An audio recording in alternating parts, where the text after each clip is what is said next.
Another theme you like, which is a little bit more prosaic, is middle-class consumption. And there we should be looking at EMs like in Latin America, LATAM, as well as Saudi. Yeah, you're right. Actually, rising middle-class consumption has been the very important investment case for emerging markets for decades. And I think this driver become even stronger for some of the countries. India is one great example. As the country crosses $3,500 per capita income point, it kind of get into the S curve of the consumption, meaning that it starts to release much higher spending on the consumer discretionary front. And that's why we see a lot of companies, whether in travel, whether in premium consumption, property purchase in India, start to show tremendous earnings growth. So that's one example. And the other one, you mentioned Saudi Arabia, they actually point to another very important development in emerging markets overall, which is structural reforms.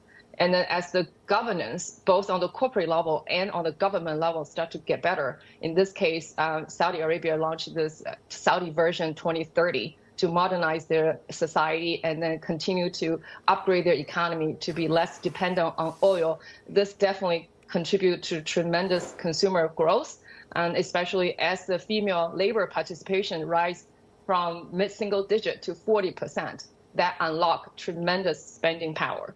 Yeah, so those just examples, and Latin America also on the same track.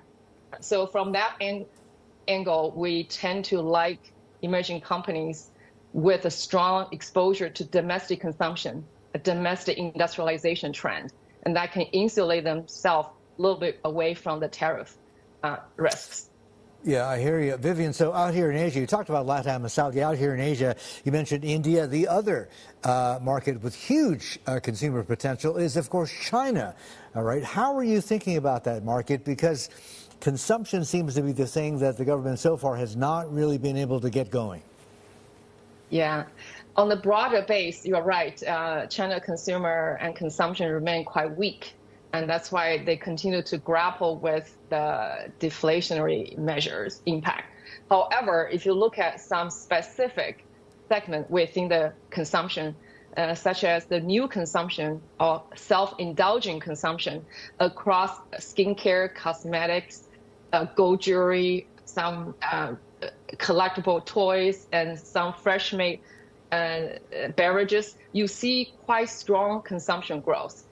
So China's relatively developed in terms of the middle-class consumption.